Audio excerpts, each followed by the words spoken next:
مرحبا بكم مشتركاتنا القدام، ومرحبا ونرحب ثاني بالمشتركات الجدد، ونقول لكم اولا ببدء نقول لكم السلام عليكم ورحمه الله تعالى وبركاته.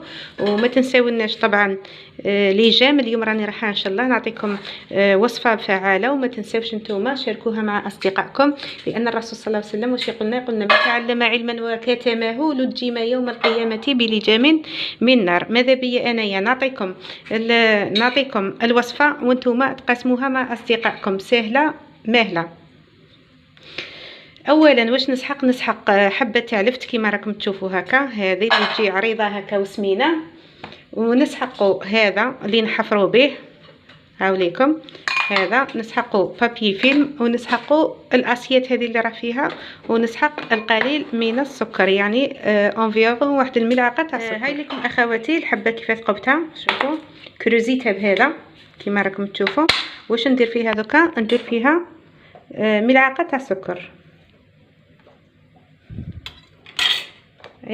وباش ما تاكسدش هذه الملعقه تاع السكر راح نغطي الحبه، نغطيها بالبابي فيلم ونخليها. لكم اللفته تاعنا بعد ما درنا فيها الملعقه تاع السكر، غطينا لاسيات هذه غطيناها كامل بالبابي فيلم، ونخليها مثلا نديرها من الصباح الباكر نديرها، ومن بعد نخليها حتى لليل. يعني هذاك الماء راح يخرج من الوسط الاقل تركيز الى الوسط الاكثر تركيز. هذه ظاهره تقراوها نتوما يا وليداتنا في العلوم الطبيعيه.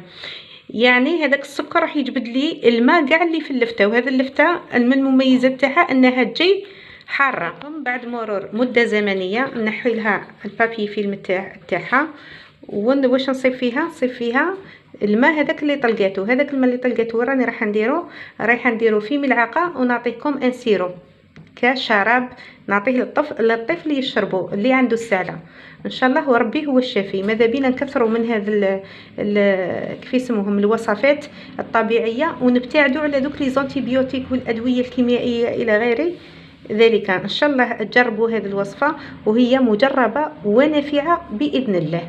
وماذا بينا كي يشرب هذا الماء ويرقد ما يزيد يشرب من موراه الماء، وما يشربوش موراه حتى للصباح ان شاء الله تكون السعله تخف عليه شويه، وربي يشد لكم في وليداتكم ان شاء الله.